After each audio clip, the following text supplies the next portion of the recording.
살다 보면 과중한 업무에 지칠 대로 지쳐서 직장이나 사업이나 그만두고 싶을 때가 있습니다. 때로는 주부들도 늘 하던 일인데 너무 하기 싫어서 다 손을 놓아버리고 싶을 때가 있습니다. 청년들도 평소에는 공부하고 미래를 잘 준비하다가 어떤 계기가 되어서 그 일을 다 그만두고 싶을 때가 있습니다. 그렇게 모든 것을 다 내려놓고 싶을 그때 이러면 안 되지 라고 하면서 다시 회복하고 싶지만 어떻게 해야 할지 앞이 막막할 때가 있습니다. 지난주 또 이번 주 우리 말씀을 통해 보았듯이 위대한 하나님의 선지자였던 엘리야에게도 그렇게 낙심되고 모든 것을 포기하고 싶을 때가 왔습니다. 그도 우리와 성정이 같은 사람이기 때문입니다. 하지만 하나님은 엘리야를 다시 한번 새롭게 하기를 원하셨습니다. 유대 사막 한복판 로뎀나무 아래서 죽기를 바라는 이 엘리야에게 하나님은 찾아가셔서 결국 회복시켜 주시고 하나님의 산 호렙에 이르게 합니다. 자, 오늘 우리는 말씀을 통해서 절망 속에 있던 엘리야를 어떻게 다시 한번 하나님의 사람으로 새롭게 세우는지 그 하나님의 치유법을 배우고자 합니다. 우리와 성정이 같은 엘리야를 회복시키는 하나님의 처방전은 때로는 지치고 힘들어하는 우리들에게 동일하게 적용될 수 있습니다. 할렐루야. 오늘 설교 제목이 절망에서 사명으로 이끄시는 하나님의 처방전입니다. 이게 무엇일까? 자, 로뎀나무 아래서 죽기를 바라던 엘리야에게 하나님께서 취하신 첫 번째 처방전은 너무나도 단순한 것이었는데요, 그것은 피곤하고 지치는 그에게 육의 음식과 휴식을 주시는 것이었습니다. 열왕기상 19장 5, 6절에 보니까 이렇게 말씀하고 있습니다. 로뎀나무 아래에서 누워 자더니 천사가 그를 어루만지며 이르되 일어나서 먹으라 하는지라. 본즉 머리밭에 숯불에 구운 떡과 한 병 물이 있더라. 예, 먹고 마시고 다시 누웠더니 또 먹고 마시고 눕고. 여러분, 실은 잠깐 이렇게 기록되어 있지만 이게 기간이 얼마인지 모릅니다. 제가 볼 때는 정말 오랜 기간 동안 그렇게 했을 것 같습니다. 여러분, 천사가 나타났다고 했는데 천사는 보통 하나님께서 이 땅에서 직접 나타나셔서 무엇인가를 하시고 싶을 때 쓰시는 방법이죠. 하나님은 우선 엘리야를 음식으로 먹이시고 물을 충분히 마시게 하시고 잠을 자게 하셨습니다. 왜 그렇게 하셨습니까? 그만큼 엘리야가 육체적으로 지금 피곤하고 힘들었기 때문입니다. 여러분 생각해 보십시오. 850도 일로 싸울 때 얼마나 긴장했겠어요. 물론 기도하면 하나님 불을 내리시겠지만 안 내리시면 어떡하나요? 얼마나 긴장이 됐을 거잖아요.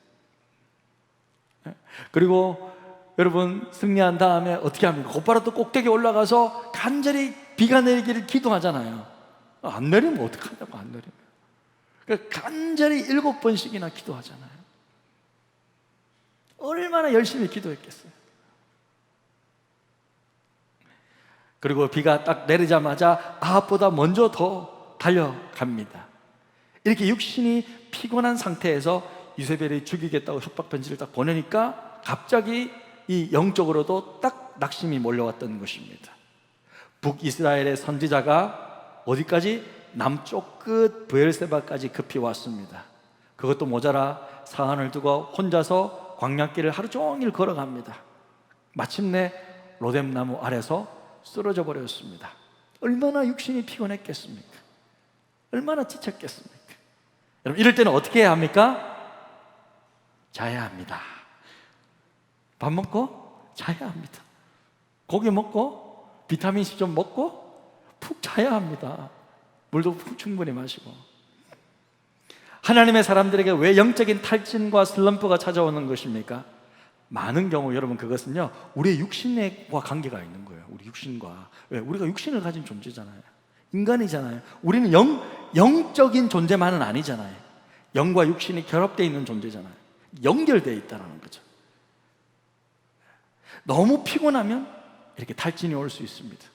엘리야는 지금 육체적으로 너무 지쳐있기 때문에 그 영향으로 영적인 무력감과 두려움으로 사로잡히게 되는 것입니다. 그래서 하나님의 처방전은 우선 잘 먹이고 잘 자게 하는 거였습니다. 사랑하는 여러분, 때로는 몸이 너무 지칠 때가 있습니까? 그러면요, 우선 좀 쉬십시오.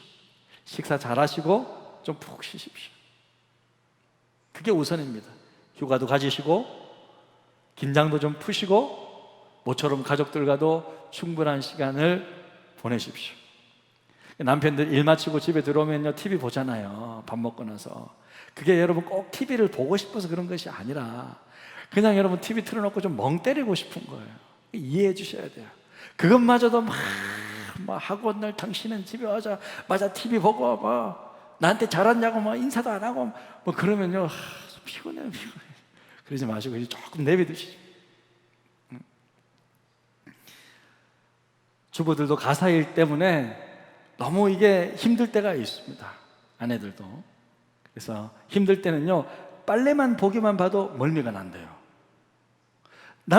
사랑스러운 남편 뒤통수를 보면 사랑스러워야 되는데 뒤통수를 보는데 진절머리가 난대.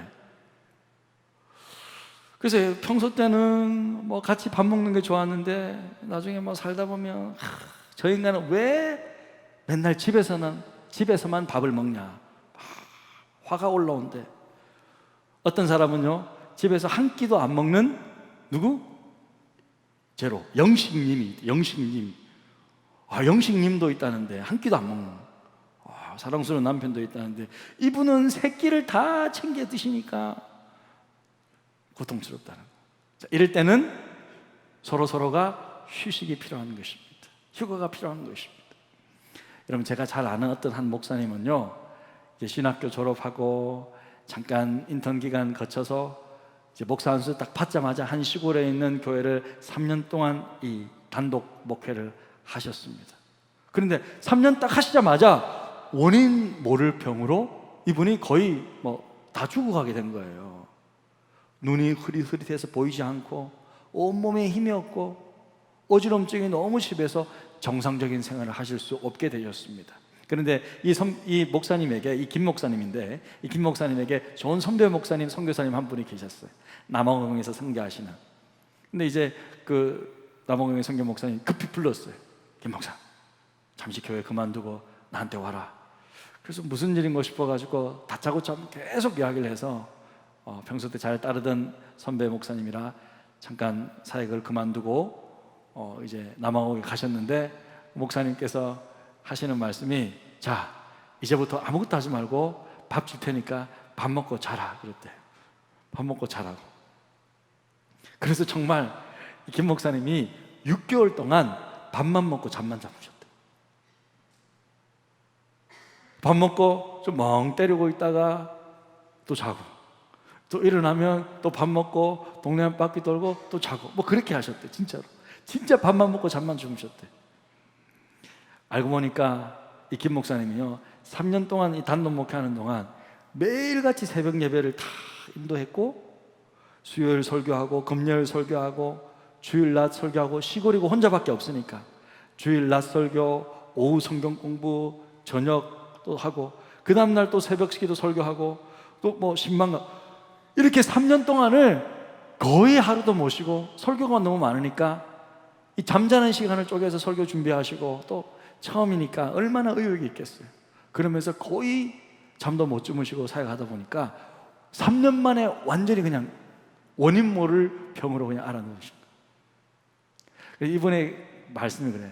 3개월 동안 이제 남아공에 가서 3개월 동안 잠자고 밥 먹고 일어났는데 눈이 보이기 시작하더래요. 흐릿한 눈이 보이기 시작하더래요. 눈동자가 선명해지더래요. 그러면서 점점 좀 이제 어지러움증이 점점 사라지더니 또 한 3개월 정도 그렇게 지냈더니 완전히 회복이 되셨대요. 할렐루야. 그래서 제가 그 이야기를 이제 사실 나중에는 이제 신학교 교수님이 되셨는데, 그 이야기를 들으면서 제가 물어봤어요. 아니 목사님, 굳이 밥 먹고 잠자기 위해서 남아공까지 가야 했습니까? 물었어요. 그러니까 목사님 하시는 말씀이, 그때 한국에서 젊은 목사가 밥만 먹고 잠만 잤다면 우리 고신에서 가만히 뒀겠어? 목사직 박탈당했을 거라는 거예요. 그래서 자기에게는 그 남아공이 로뎀나무 아래에서 하나님께서 휴식을 주셨던 그 시간이었죠. 이처럼 여러분 육신이 지쳐 있을 때는요, 먼저 좀 쉬어야 합니다. 할렐루야. 여러분도 쉬어야 돼요. 쉴 때는 쉬어야 돼요. 하지만 우리가 분명히 해두어야 할 것이 있는데, 그것은 엘리야에게 휴식을 주신 분이 누구죠? 하나님이시라는 거예요. 우리는 쉬더라도 쉴 때에도 하나님 안에서 쉬어야 한다는 거예요. 하나님도 모르고 주일도 모르고 그렇게 휴가를 보내는 것이 아니라 주 안에서, 하나님 안에서, 하나님께서 허락하신 그 범위 안에서 쉬는 것입니다. 할렐루야. 그러면 우리 여름이잖아요. 휴가 기간 보낼 때도 그렇게 하나님 안에서 쉬시기를 축복합니다. 참, 딱 이렇게 맞게끔 하나님께서 우리 휴가철에 말씀을 주시는 것 같아요. 자, 두 번째로 하나님께서 엘리야에게 주신 처방전이 뭐냐? 그것은 육의 음식뿐만 아니라 영의 음식인 하나님의 음성을 들려주시는 것이었습니다. 육체적으로 피곤하고 지친 엘리야를 우선 먹이시고 재우시고 충분한 휴식을 취하게 하신 하나님은 이제 엘리야를 특별한 장소로 안내합니다. 8절에 보니까 같이 읽어볼까요? 시작. 이에 일어나 먹고 마시고 그 음식물의 힘을 의지하여 40주 40날을 가서 하나님의 산 호렙에 이르니라. 그러니까 엘리야가 그 남쪽에서 더 쭉 내려온 거예요. 시내산까지. 이제 호렙산이라는 것은 시내산까지 간 것을 말합니다. 이제 시내반도가 있는 곳에 남쪽에 시내산에 있는데, 그 호렙산은 시내산을 말하는 거예요. 호렙이라는 단어는 건조하다라는 뜻이에요. 이렇게 다른 말이에요. 시내산의 다른 말이에요. 시내산 잠깐 보여주시겠습니까? 네, 저 위에 북쪽에 이스라엘이 있는데 더 남쪽으로 쭉 내려와서 시내산까지 온 거예요. 자, 이 시내산이 뭐냐면 저 이집트에서 모세가 백성들을 이끌고 탈출할 때 이렇게 바다가 양쪽에 있죠. 방쪽에 저 끝에 홍해를 이제 건너서 쭉 내려와서 시내산에서 하나님으로부터 십계명 돌판도 밟고 율법도 받았던 곳이 저기 시내산이에요. 그러니까 하나님의 임재가 있고 하나님이 만나주신, 하나님께서 스스로 하나님의 산이라고 부르는 산이 바로 시내산이에요. 그러니까 엘리야를 40일 동안 계속 가게 해서 이 시내산에 딱 올려놓은 거예요. 그런데 엘리야는 무서우니까, 자기의 생명을 빼앗는 사람이 있다고 그러니까 이 시내산에 도착하자마자 굴 속에 도망가는 거예요. 자, 9절입니다. 9절에 이렇게 말씀하고 있습니다. 시작. 엘리야가 그곳 굴에 들어가 거기서 머물더니 여호와의 말씀이 그에게 임하여 이르시되, 엘리야야, 내가 어찌하여 여기, 너 어찌하여 여기 동굴 안에 있느냐? 지금 뭐하고 있느냐? 요즘에는요, 이 성서지리학이 잘 발달돼 가지고요, 엘리야의 굴을 고고학자들이, 성경학자들이 찾았어요. 실제로 거의 95% 이상 이 굴입니다. 시내산에 가면 이거밖에 없기 때문에. 자, 잠깐 보여주실까요? 예, 여기가 이제 시내산에 이제 나무가 거의 없는, 이게 아주 건조한 산인데, 저기가 이제 시내산 엘리야가 숨어 있었던 그 장소라고 생각하고, 저 위에가 꼭대기가 하나님 앞에서 서는 그런 장소. 저 바위가, 양쪽 바위가 있는데요, 저 꼭대기에 바위가 이렇게 있는데 실제로 같은 바위래요. 같은 바위. 근데 이제 하나님께서 이제 말씀을 보면 바위가 부서지는 장면이 나오거든요. 같은 바위가 갈라지고 나무가 하나 난 그 장면들이 이제 학자들이 발견하고 같은 바위인 것을 또 증명하고, 그렇게 그런 연구들을 하는데, 자, 조금 더 확대해서 보면, 자, 이런 동굴이 있습니다. 이 굴에 딱 숨어가 있는 거. 하나님께서 말씀하시죠. 넌 어찌하여 그 굴 속에 숨어 있느냐? 이 나오라는 거죠. 11절에 이렇게 말씀하고 있습니다. 여호와께서 이르시되 너는 나가서 여호와 앞에서 산에 서라. 이제는 더 이상 숨어 있지 말고 나오라는 거예요. 하나님 앞에 서라는 거예요. 이 거룩한 산, 시내산 앞에서 지금 뭐 하고 있느냐는 거예요. 이제는 주님을 바라보라는 거예요. 더 이상 자기 동굴 속에 갇혀 있지 말라는 거예요. 할렐루야. 여러분, 문제 안에, 두려움 안에, 절망 속에 갇혀 있는 분이 계십니까? 갇혀 있지 마시길 바랍니다. 나오세요, 나오세요. 혼자서 굴파고 땅굴파고 들어가 계시지 마세요. 나오세요. 나와서 주님을 바라보시기를 축복합니다. 그래야 하나님의 음성을 들을 수 있어요. 하나님이 불렀습니다. 여호와 하나님 앞에 딱 세웠습니다. 그래서 엘리야가 하나님의 산 앞에 딱 섰는데, 꼭대기 위에 딱 섰는데 놀라운 광경이 펼쳐지는 거예요. 갑자기 크고 강한 바람이 산을 가르고 자기 옆에 있는 바위를 팍 부서뜨리는, 반조각을 내버리는 거예요. 그런데 그 속에서 하나님이 계시지 않는 거예요. 그 다음에 큰 지진이 있었습니다. 그 뒤에도 계시지 않는 거예요. 지진 후에 불이 있습니다. 그곳에도 계시지 않는 거예요. 여러분 어떻게 생각하십니까? 산이 갈라지고 바위가 부서지면 보통 그 뒤로 구름이 쫙 나타나면서 하나님이 나타나셔야 되는데, 엘리야야 엘리야야, 그렇지 않는 거예요. 지진 나고 불 나면 뭔가 하나님께서 나타나셔야 되는데 그렇지 않는 거예요. 하나님 자신을 드러내지 않습니다. 이 모든 것 뒤에 놀랍게도 세미한 음성이 들리는 거예요. 이 세미한 음성을 엘리야가 듣고 다시 한번 일어나게 됩니다. 할렐루야. 오래전에 여러분 중동에 한 상인이 이제 여관에서 하룻밤을 자게 되었는데요, 방 안에서 시계를 잃어버린 거예요.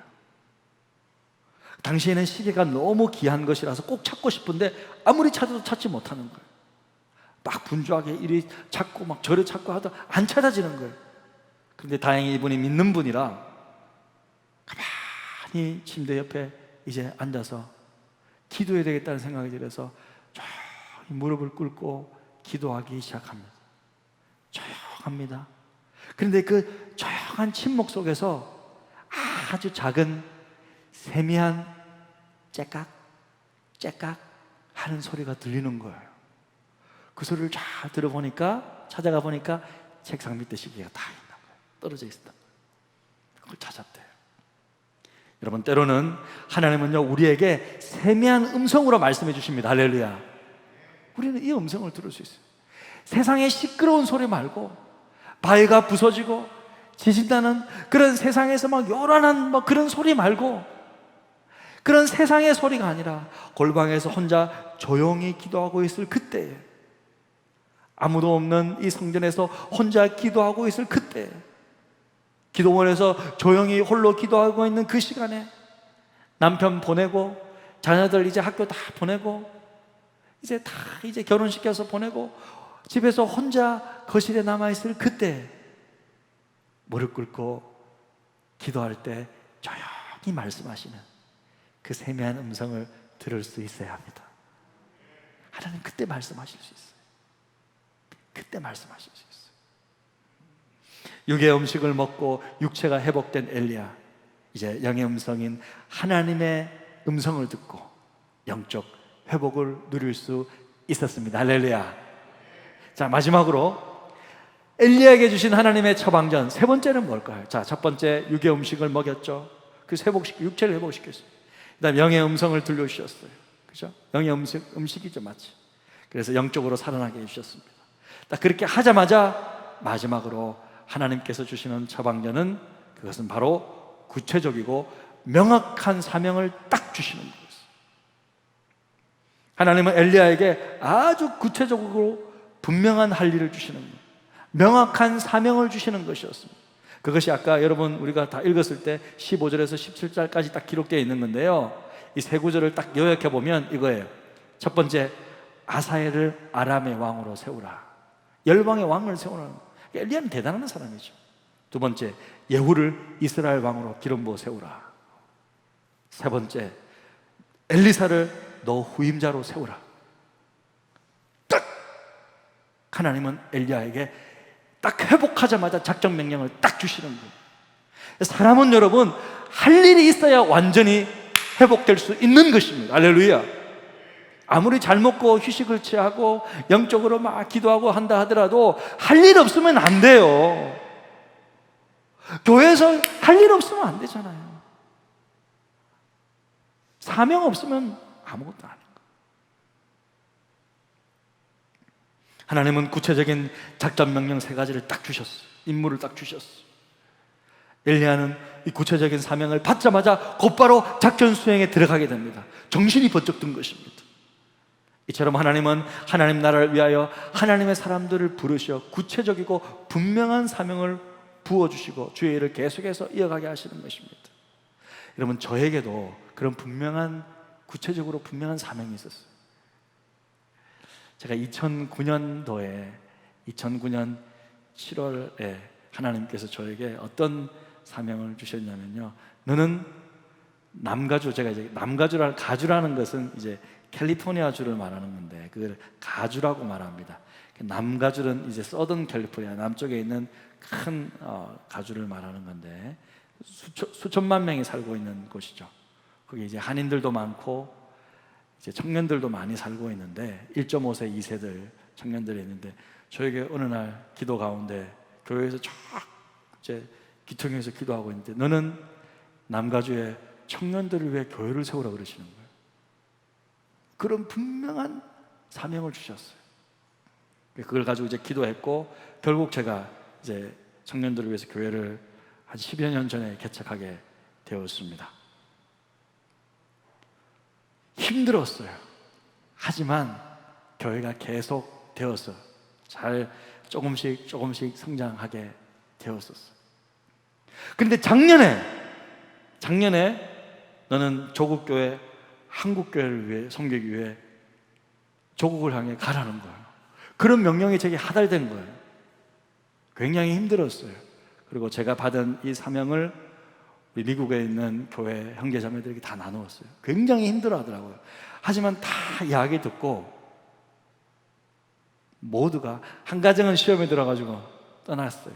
하지만 그 한 가정을 제외한 모두가 저에게 한국교회를 섬길 수 있도록 파송할 수 있는 파송식을 해주었어요. 저는 파송받고 왔어요. 우리 미국에 있는 교회는요, 나름 저를 선교사로 조국교회를 향해 파송시켜 주었어요. 지금은 우리 원로 목사님을 이어서 지구촌 순복음교회 2대 목사로서 관악지역의 복음화, 우리 교회의 부흥과 성장을 위해 사역을 감당하고 있죠.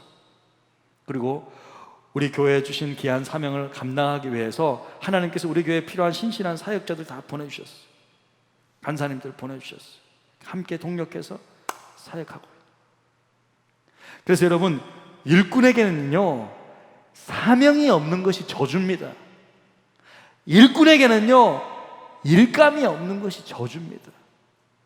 우리에게 하나님을 위해 할 일이 있다는 것 얼마나 큰 힘이 되는지 모릅니다. 할렐루야.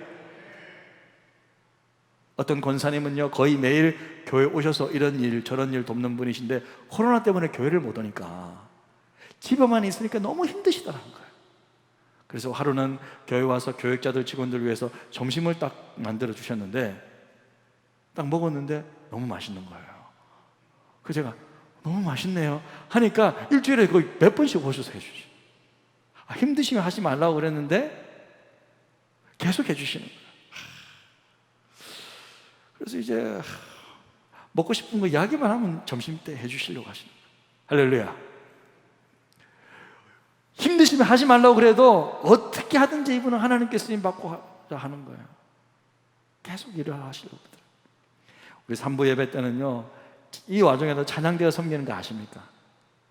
찬양대가 섬깁니다. 일평생 찬양대를 섬겨왔는데 코로나 때문에 못한다고 하니까 오히려 몸도 아프고 마음도 아프시대요. 너무 힘드시다는 거예요. 그래서 목사님 우리가 몇 명만 뽑아서 마스크 쓰고 안전하게 연습해서 할 테니 해도 되겠습니까? 하십시오. 그분들 지금 하고 있어요. 할렐루야. 사명자에게는요 사명이 사라지는 거, 일이 사라지는 거, 이게 너무 힘든 일입니다. 우리 교회는 하나님을 바로 예배하고 관악지에게 복음을 전하고 이 지역 사회를 돕고 힘든 불우한 이웃들을 섬기며 세계의 주의 복음을 전하고 하나님이 기뻐하시는 선한 사역을 감당하기 위해 우리 교회는 존재합니다. 할렐루야. 지금은 우리 교회가 코로나 때문에 여러 가지로 지금 하고 싶은 일들을 지금 못하고 있지만 딱 준비가 되면요 딱 작전 명령이 떨어지면 곧바로 수행하게 될 것입니다. 할렐루야. 할 거예요. 준비하고 있어요. 우리 사역자들과 우리 직원들은요, 만반의 준비를 하고 있어요. 여러분, 사람이 자신의 생명을 걸 수 있고 자신의 인생을 걸고 반드시 해야만 되는 사명이 있다는 것은요, 아름답고 멋있는 것입니다. 그런 게 있어야 돼요. 내 인생을 걸고 뭔가 해야 할 수 있는 일, 그런 일이 나에게 있다. 사명이 있다. 멋있는 거예요. 지난달에 6.25 전쟁 이 70주년을 보냈잖아요. 우리나라를 위해 생명을 바쳐 싸웠던 우리의 용감한 선조들이 있고, 또 일제시대 때 나라의 독립을 위해 싸웠던 위대한 독립투사들이 계시고, 이런 이야기를 들으면요, 막 가슴이 뭉클해지잖아요. 애국심이 절로 생기는 것 같습니다. 여러분들도 다 그렇겠지만 저 또한 이 애국심 자체가 열심히 특심이에요. 저도 개인적으로. 사람들이 저를 좀 이상하게 보기도 하는데, 지금으로부터 한 10년 전에 2010년 11월 달에 여러분 연평도에 북한군 포격이 있었잖아요. 네, 포격 사건이 있었잖아요. 여러분 놀랬었습니까? 그때 놀라셨죠? 저는 미국에서 그 뉴스를 보는데 막 CNN에서 바로 특보로 때리더라고요. 저는 그때 북한군이 실제로 우리나라에 포격을 했으니까 이제 휴전이 끝났다. 이 전쟁이구나. 그렇게 이제 저는 곧바로 생각해서 정말 제 나름대로 그 모습을 보고 1시간 만에 이제 한 기도하고, 이제 제가 이제 아내한테 가서 여보, 내가 한국을 가야겠다. 그렇게 이야기하고, 막 와이프가 막 화들짝 놀라는 거예요. 왜 그러냐고 지금. 한국에 있는 사람 다 나온다는데 당신 왜 그러냐고. 그때 이제 우리 큰애가 6살, 5살, 막내가 4살이었어요. 여보, 정말 가야 된다. 그래서 담임 목사님 찾아갔어요. 목사님, 제가 사역을 잠시 그만두고 한국을 가야 되겠습니다. 왜 그래? 강 목사 왜 그래? 그러니까 지금 한국에 곧 전쟁이 날 것 같은데, 제가 다시 군종병으로 이제 제대를 했거든요. 군종병으로 다시 제가 받아들지 안 받을지는 모르겠지만 다시 제가 자원 입대해서 전쟁이 곧 터질 텐데 병사들을 위해 기도하고 병사들에게 복음 전해주면서 그렇게 좀 보내고 와야겠습니다. 목사님 보내주십시오. 그래서 내가 막 진지하게 한참 동안 막 말씀드리고 있는데 저를 한번 쭉 쳐다보시더라고요. 팍 담임 목사님 탁 일어나시더라고요. 저한테 이제 꿀밥을 한번 탁 때리시면서 하시면 하세요. 오버하지 말고 집에 가서 애나 봐라.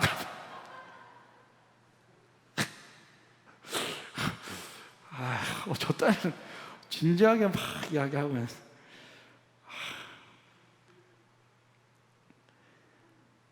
저는 모든 믿는 자들 정치적인 이념을 떠나서 나라를 사랑하고 애국하는 마음이 있어야 한다고 믿습니다. 나라가 없으면 우리 부모님도 안 계시는 거고, 우리 부모가 없으면 나도 없는 거고, 나라가 있기 때문에 내가 있는 거잖아요. 당연히 나라를 사랑하죠. 그래서 우리는 조국 대한민국을 위해 기도하고 나라 사랑에 앞장서야 한다고 믿습니다.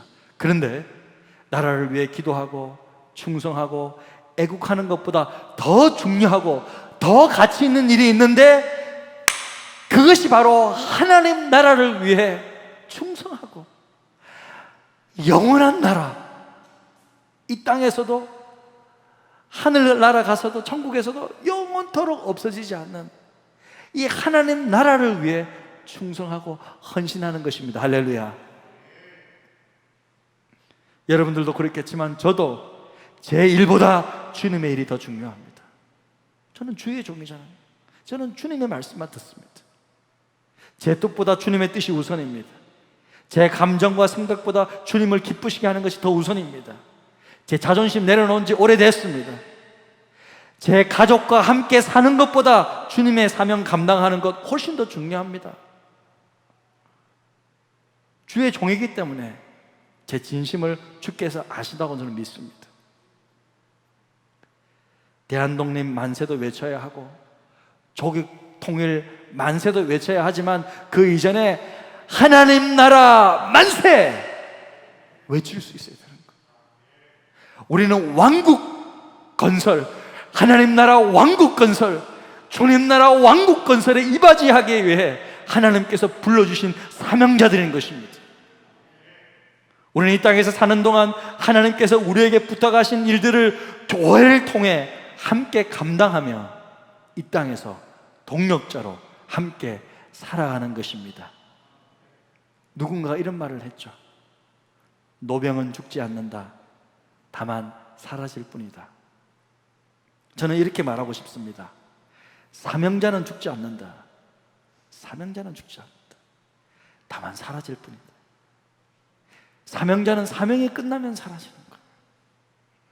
엘리야는요, 하나님의 사명이 있을 동안 죽고 싶어도 못 죽는 거예요. 죽여달라고 말해도 못 죽는 거예요. 끝까지 사명을 감당하고 사명이 끝났을 때 사라집니다.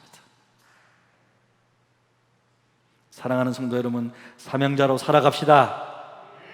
나를 부르신 주님을 위하여, 하나님 나라를 위해 함께 동력하며 함께 교회 사랑하며 우리에게 맡겨진 귀한 사명들을 잘 감당하며 주님을 위해 인생을 드리는 귀한 여러분들 다 되시기를 주님의 이름으로 축복합니다.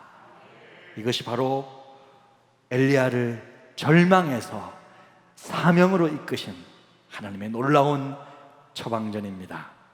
우리 함께 찬양하면서 기도의 자리로 나아가시겠습니다. 주께 가오니 날 새롭게 하시고 주의 은혜를 부어 주시옵소서. 우리 함께 찬양합니다.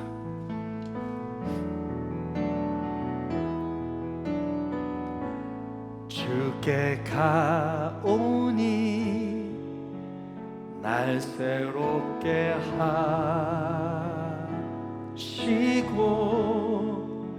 주의 은혜를 부어주소서.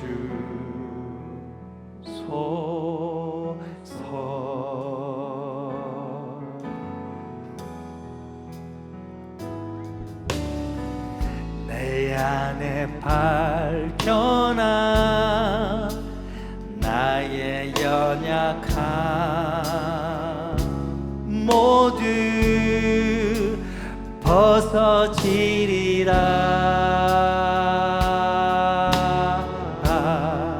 주의 사랑으로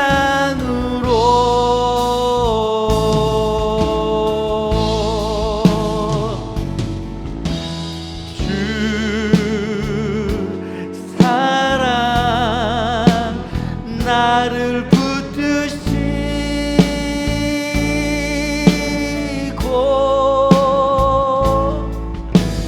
주 곁에 날 이끄소서.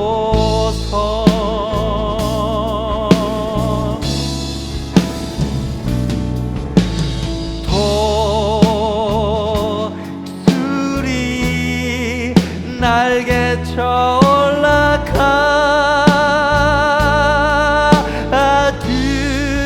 나 주님과 함께 일어나 걸으리. 주의 사랑 안에 주 사랑 나를 붙드시고 주 사랑 나를 붙드시고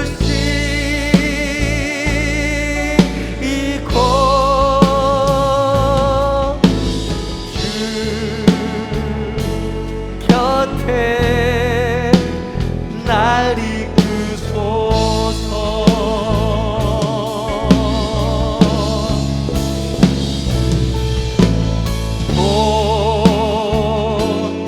독수리 날개쳐 올라가듯